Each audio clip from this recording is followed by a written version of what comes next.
అల్లూరు జిల్లా పాడేరులో ఆంధ్ర రాష్ట్ర ముఖ్యమంత్రిగా ప్రమాణ స్వీకారం చేసిన నారా చంద్రబాబు నాయుడు 13న ఆంధ్రప్రదేశ్ సచివాలయంలో మెగా డిఎస్సి 16,347 పోస్టుల నియామకానికి ఫైల్పై మొదటి సంతకం, ల్యాండ్ టైటిలింగ్ యాక్ట్ రద్దుపై రెండవ సంతకం, పెన్షన్ 4,000 పెంపుపై మూడవ సంతకం, అన్న క్యాంటీన్ల పునరుద్ధరణపై నాలుగవ సంతకం, స్కిల్ సెన్సెస్ విద్యార్థుల నైపుణ్యం పెంపొందించే దస్త్రంపై ఐదవ సంతకం చేయడంపై హర్షం వ్యక్తం చేస్తూ పాడేరు అసెంబ్లీ నియోజకవర్గ నాయకులు, కార్యకర్తలతో 5 సంతకాలకు సంబంధించి లబ్ధిదారులతో సమావేశం నిర్వహించినారు.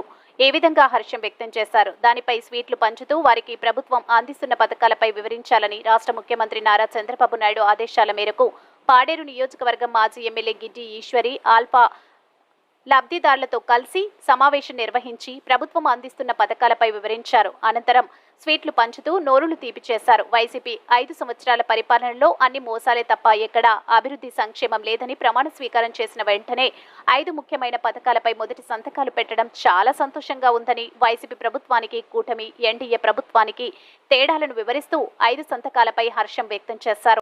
ముఖ్యంగా మన గిరిజనులకి మేలు చేసేటటువంటి ప్రభుత్వం వచ్చింది. మనమంతా గతంలో జగన్ మాయలో పడిపోయి ఉన్నాం.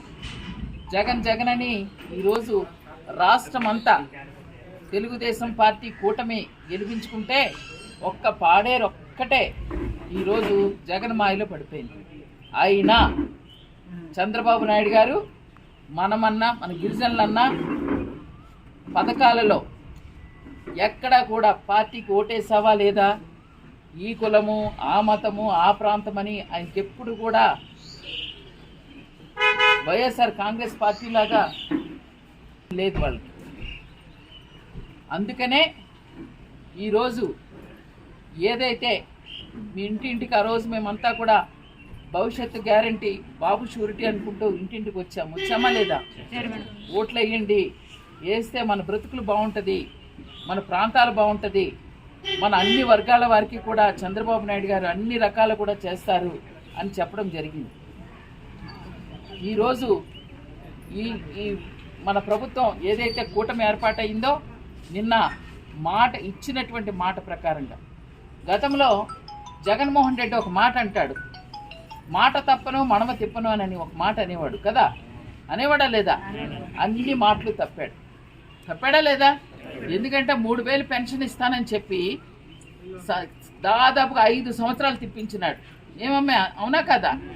మీకు వృద్ధాప్య పెన్షన్ 5 సంవత్సరాలు, లాస్ట్ సంవత్సరం కదా 3,000 ఇచ్చాడు.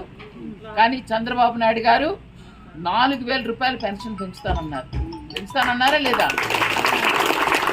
ఇచ్చినటువంటి మాటని కట్టుబడి ఒక్క రోజు కూడా కాదు, ఒక్క క్షణం కూడా తప్పు జారనని చెప్పి నిన్ననే తన బాధ్యతలు ఏదైతే తీసుకున్న వెంటనే స్పెషల్ డిఎస్సికి మొట్టమొదటి సంతకం చేస్తానని ఆయన మాట ఇచ్చారు. అలాగే నిన్న మొట్టమొదటి సంతకం చేయడమే కాదు, జీవో 27 నెంబర్తో ఉత్తర్వులు కూడా జారీ చేశారు. డిసెంబర్ కల్లా మొత్తం డిఎస్సి ప్రాసెస్ అంతా అయిపోవాలి, 16,374 పోస్టులు తీసేయాలని చెప్పి కేటగిరీల వారీగా కూడా మనకు డిఎస్సి రేపో మాపో నోటిఫికేషన్ ఇచ్చేలాగా జీవో కూడా ఇవ్వడం జరిగింది. ఇప్పుడు చెప్పండి, సరైన దార్శనికుడు, మనసున్న నాయకుడు ఎవరు? చంద్రబాబు నాయుడు గారే కదా. ఇప్పటికైనా నమ్ముదాం. మన గిరిజనులు నమ్మకాలు, మోసం చేసేవాడిని నమ్ముతాం, మనకు మంచి చేసేవాడిని ఏమో పక్కన పెడుతున్నాం.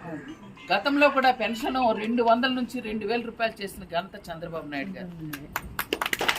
అలాంటిది ఆ రోజు చంద్రబాబు నాయుడు గారిని ఇక్కడ తీసుకొని వచ్చి 50 సంవత్సరాల వాళ్ళకి పెన్షన్ ఇవ్వాలని చెప్పి నేను గట్టిగా పోరాటం చేస్తే 50 సంవత్సరాలకి మీకు 2,000 రూపాయలు ఇచ్చారా లేదా అమ్మా? ఇచ్చారు కదా. మరి అలాంటి గొప్ప మనిషికి ఈరోజు మనం ఓటు వేయలేక 4,000 రూపాయలు ఈరోజు మనకు పెంచుతానని ఏదైతే మాట ఇచ్చారో నిన్న దానికి మూడో సంతకం పెట్టడం జరిగింది.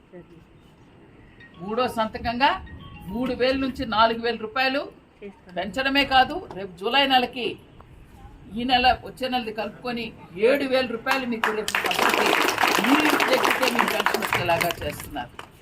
ఇప్పుడు చెప్పండి, మరి చంద్రబాబు నాయుడు గారు మన గిరిజనుల పక్షపాత లేకపోతే మన గిరిజనుల్ని వ్యతిరేకంగా చూస్తున్నారా? చెప్పండి. మన గిరిజనుల పక్షపాతే కదా. పెట్టేవాడికి చాలా పెద్ద మనసు ఉంటుంది, కానీ జగన్మోహన్ రెడ్డి లాగా పెడతానని చెప్పి 2 మొత్తులు మొత్తడం వెళ్ళి 5 రూపాయలు భోజనం చేసేవారు.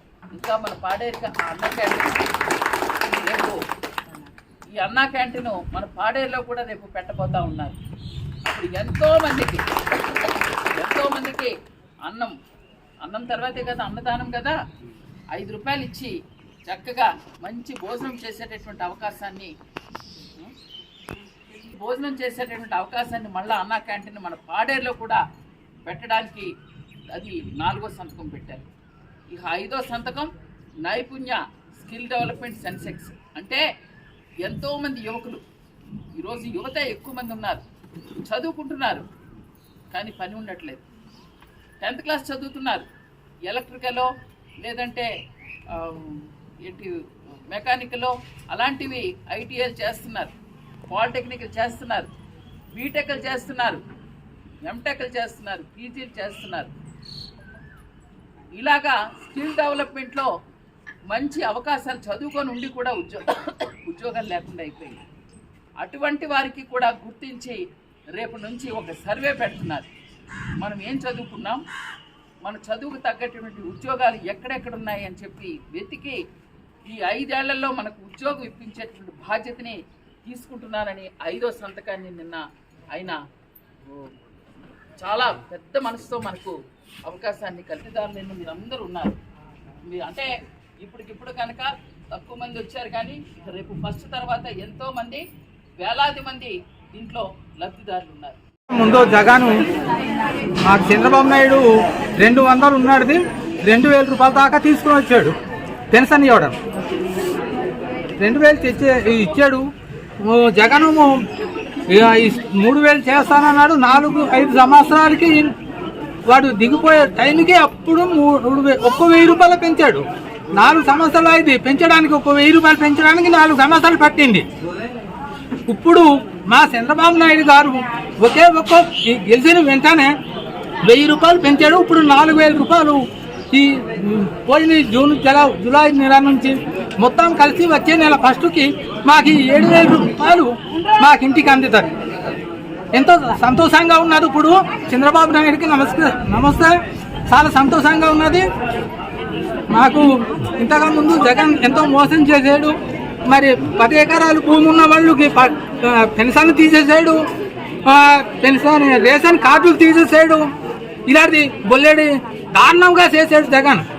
మరి అలాంటివన్నీ ఇప్పుడు మాకు చంద్రబాబు నాయుడు కల్పిస్తున్నాడంటే ఎంతో సంతోషంగా ఉన్నది. చంద్రబాబు నాయుడికి మరి నమస్తే. మాకు చాలా బాగున్నది. దాన్ని కూడా రద్దు చేసింది ఇప్పుడు అమలు చేయడం వల్ల మాకు చాలా సంతోషంగా ఉంది. అలాగే పేదవారికి పట్టిన అన్నం పెట్టడం కోసం 5 రూపాయలకే అన్నా క్యాంటీన్ దాన్ని పునరుద్ధరించారు. అది కూడా చాలా సంతోషంగా ఉన్నది. 5 రూపాయలకి అన్నము సందర్భం మా అన్నా క్యాంటీన్ పెట్టారంటే మా పాడేరి వాళ్ళు ఎందరో చాలా మంది కూలి వాళ్ళు అది మరి అన్నం దొరకక టిఫిన్ దొరకకుండా అల్లాడుతున్నారు. అలాంటి వాళ్ళు కూడా వెళ్ళి 5 రూపాయలకి వెళ్ళి మరి భోజనం చేస్తానంటే ఎంత ఆనందంగా ఉంటారో అంత ఆనందంగా బాగుంటారు. ఓకే, ఇప్పుడు స్పెషల్ డిఎస్సి తీయలేదు, ఒక్క టీచర్ పోస్ట్ కూడా ఫిల్ చేయలేదు. కాబట్టి చంద్రబాబు నాయుడు గారు వెంట గిరిజన నిరుద్యోగులే కాదు స్టేట్ మొత్తం నిరుద్యోగులందరూ అండగా నిలిచారు. 164 సీట్లతో కూటమి ప్రభుత్వం అనేది ఏర్పాటు చేయడం జరిగింది. చంద్రబాబు నాయుడు గారికి రాష్ట్ర వ్యాప్తంగా డిఎస్సి నిరుద్యోగుల తరపున ధన్యవాదాలు తెలియజేసుకున్నాం, కంగ్రాచులేషన్స్ తెలియజేసుకుంటాం. అలాగే పవన్ కళ్యాణ్ గారికి కూడా రాష్ట్ర వ్యాప్తంగా మరియు గిరిజన నిరుద్యోగుల తరపున ధన్యవాదాలు తెలియజేసుకుంటాం. అలాగే లోకేష్ బాబు గారికి కూడా గిరిజన నిరుద్యోగుల తరపున రాష్ట్ర వ్యాప్తంగా కూడా డిఎస్సి నిరుద్యోగుల తరపున ధన్యవాదాలు తెలియజేసుకుంటున్నాం. ఇప్పుడు గిడ్డీశ్వరి మేడం గారి వెనకాల మేము నిరుద్యోగులందరూ నిలబడ్డాం, కానీ దురదృష్టవశాత్తు ఆవిడ గెలుపొందలేదు. అయినా సరే చాలా మందిలో మార్పు వచ్చింది, మార్పు రాలేదని మనం అనకూడదు. ఎందుకంటే 19,000 మెజార్టీతో వైసీపీ వ్యక్తి గెలవడం జరిగింది. కాబట్టి గిరిజన నిరుద్యోగులకి మేలు చేయాలంటే ఈ జీవో నెంబర్ 3 అనేది పునరుద్ధరించి 100% గిరిజనులతో ఈ డిఎస్సి నోటిఫికేషన్ గతంలో చంద్రబాబు నాయుడు గారు గిరిజన ప్రాంతంలో జీవో నెంబర్ 3 అనేది పునరుద్ధరించి 100% గిరిజనులకే ఈ ప్రాంతంలో ఉద్యోగ అవకాశాలు కల్పిస్తాం, కేవలం టీచర్ పోస్టులే కాదు మిగతా ఉద్యోగాలు కూడా గిరిజనులతోనే భర్తీ చేస్తామన్నారు. ఆ హామీ కూడా నిలబెట్టుకుంటారని మాకు పూర్తి విశ్వాసం, పూర్తి నమ్మకం ఉంది. ఎట్లాగా అవుతుంది చెప్పండి మీరు ఒకసారి. ఇప్పుడు ఇక్కడ మనం ఎటువంటి కులం మత భేదాలు చూపించకూడదు. పార్టీలకు కూడా అతీతంగా ఇది చేసి పెట్టినట్లయితే తర్వాత అయినా మారడానికి ఒక అవకాశం కల్పిస్తే గిరిజనులకు తప్పకుండా ఎవరు మంచి చేస్తున్నారు ఎవరు చెడు చేస్తున్నారు అన్నది గిరిజనులు మారుతారని చెప్పగలరా? మారుతారని మేము 100% నమ్ముతున్నాం. ఎందుకంటే ఇంతకు ముందు కొట్టగొల్లి భాగ్యలక్ష్మి గారికి 42,000 మెజార్టీ ఇచ్చారు. ఇప్పుడు విశ్వేశ్వరరాజు గారు కేవలం 19,000 మెజార్టీ మాత్రమే ఇచ్చారు. అంటే మనం మార్పును గమనించవచ్చు. 21,000 మారిన ఓటర్లు మనం గమనించవచ్చు. ఇది మార్పు. అయితే ఇంకోటి కూడా ఏంటంటే ఇంకో 10 సార్లు గిడ్డీశ్వర గారికి ఇచ్చినా సరే ఇక్కడ గిరిజనుల మార్పు రాదు కూడా ఉంది. మరి చంద్రబాబు నాయుడు గారు అండ్ పవన్ కళ్యాణ్ గారు మేడం గారికి సీట్ ఇచ్చారు. అది కూడా చివరిలో ఫస్ట్ రమేష్ నాయుడు గారికి ఇవ్వడం జరిగింది, తర్వాత మేడం గారికి అనౌన్స్ చేయడం జరిగింది. అప్పుడు చంద్రబాబు నాయుడు గారు కానీ పవన్ కళ్యాణ్ గారు కూడా వచ్చి కొద్దిగా స్పీచెస్ అవి ఇచ్చి జనాలతో మామేకమైనట్లయితే ఖచ్చితంగా మేడం గారు గెలవాల్సిందని మేము అనుకుంటున్నాం నిరుద్యోగులుగా. మరి ఎందుకు ఓడిపోయారంటారు? ఇప్పుడు నిరుద్యోగులు అయితే మారారు కానీ ఇంకా రైతులు కానీ లేదంటే కొద్ది మంది మార్పు లేని కారణంగా మేడం గారు ఓడిపోయారని మేము అనుకుంటున్నాం. మార్పు అయితే రాదు. ఇక్కడ మార్పు అయితే కొంచెం జరిగింది సార్, ఇంకా మారవలసింది ఇంకా ఉంది సార్. నాది డిఈడి అయ్యింది 2018లో. అయితే గత 5 సంవత్సరాలతో పోల్చుకుంటే జగన్ ప్రభుత్వం అయితే ఎటువంటి జాబ్స్ ఏమీ తీయలేదు. నిన్నే ప్రమాణ స్వీకారం చేసిన చంద్రబాబు గారు స్పెషల్ డిఎస్సి తీశారు. అతనికి మేము చాలా రుణపడి ఉంటాము ఆదివాసీ ప్రాంతం తరఫున. గతంలో మెగా డిఎస్ అని చెప్పేసి చెప్పారు కానీ తీయలేదు. ఉందమ్మా, జాబ్ క్యాలెండర్ అన్నారు, దాని తర్వాత డిఎస్సి అన్నారు, ఎన్నికల ముందు పెట్టారు. అప్పట్లో 6,000 ఇచ్చారు, ఇప్పుడు 16,000 ఇచ్చారు. దీనికి ఏదో మెగా డిఎస్సి అంటే ఇదేనా అంటున్నారు కదా వైసీపీ నేతలు. దానికి మీ స్పందన ఏంటి చెప్పండి. అప్పట్లో 6,000 అదైతే మెగా డిఎస్సి కాదు. ఇది 16,347 పోస్టులు తీసుకుంటున్నారు మెగా డిఎస్సి. దానికి దీనికి పోల్చుకుంటే ఇది ఎక్కువ పోస్టులు.